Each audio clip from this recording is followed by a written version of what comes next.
گوجری زبان میں اپڈیٹ سنیے۔ بھارت کے زیر تسلط جموں کشمیر کا عوام گزشتہ 7 دہائیاں تو بھارت کی غلامی ماں زندگی گزارے یو قضیو اقوام متحدہ کا ایجنڈا ور سب تو پرانو قضیو ہے۔ جنوبی ایشیا میں یہ واحد خطہ ہے جیت کا لوگوں نے آئی توڑی اپنا سیاسی مستقبل کا تعین کو موقع نہیں فراہم کیے گئے۔ اقوام متحدہ کا چارٹر کا تسلیم شدہ اصولوں، بین الاقوامی معاہدوں اور سلامتی کونسل کی قراردادوں کی بنیاد پر رائے شماری کے ذریعے قضیہ کشمیر نہ حل کرانا چاہیے۔ بھارت جھوٹا فلیگ آپریشنز اور پروپیگنڈا کے ذریعے کشمیر کی آزادی کی تحریک نہ دہشت گردی کو رنگ دینے کی جودیاں ماں مصروف ہے۔ مودی نے یہ معلوم ہونا چاہیے کہ آزادی کی تحریکہ نہ کسی بھی صورت میں دہشت گردی کے نال نہیں جوڑی جا سکتے۔ کشمیر پر اقوام متحدہ کی قرارداد گواہ ہیں کہ یہ عالمی سطح پر ایک تسلیم شدہ تنازع ہے۔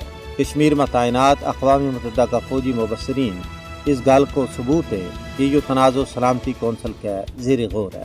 کشمیر پر UNSC کا اجلاس نے ثابت کر دیتا ہے کہ یہ عالمی سطح پر تسلیم شدہ تنازع ہے۔ یہ کشمیری عوام کی بے مثل و مثال قربانی ہے جنہوں نے عالمی سطح پر اس تنازع نہ اجاگر کی ہوا ہے۔ اس کے علاوہ پاکستان نے بھی نیشنل اور انٹرنیشنل سطح پر قضیہ کشمیر نہ اجاگر کرنے میں موج اہم اور کلیدی کردار ادا کی ہوا ہے۔ مودی حکومت کا 5 اگست 2019 کا غیر قانونی اقدامات جموں کشمیر کی بین الاقوامی سطح پر تسلیم شدہ حیثیت نہ کسی بھی صورت میں تبدیل نہیں کر سکتا۔ معاملہ کی حقیقت یہ ہے کہ کشمیر بھارت کا جبری اور غیر قانونی قبضہ میں ہے۔ اقوام متحدہ نہ جموں کشمیر پر بھارت کو ناجائز قبضہ ختم کرانے واسطے دباؤ کرنا چاہیے۔ بھارت نہ بنگار کے یہ کہنا چاہیے کہ کشمیر اس کو اندرونی مسئلہ نہیں بلکہ ایک عالمی مسئلہ ہے۔ ماہرین کو کہنا ہے کہ اگر اس مسئلہ نہ پرامن طور پر حل نہ کیے گئے تو یہ پختہ و پامڑ نہ صرف جنوبی ایشیا بلکہ پوری دنیا واسطے بڑی تباہی اور بربادی کو باعث بن جائے گا۔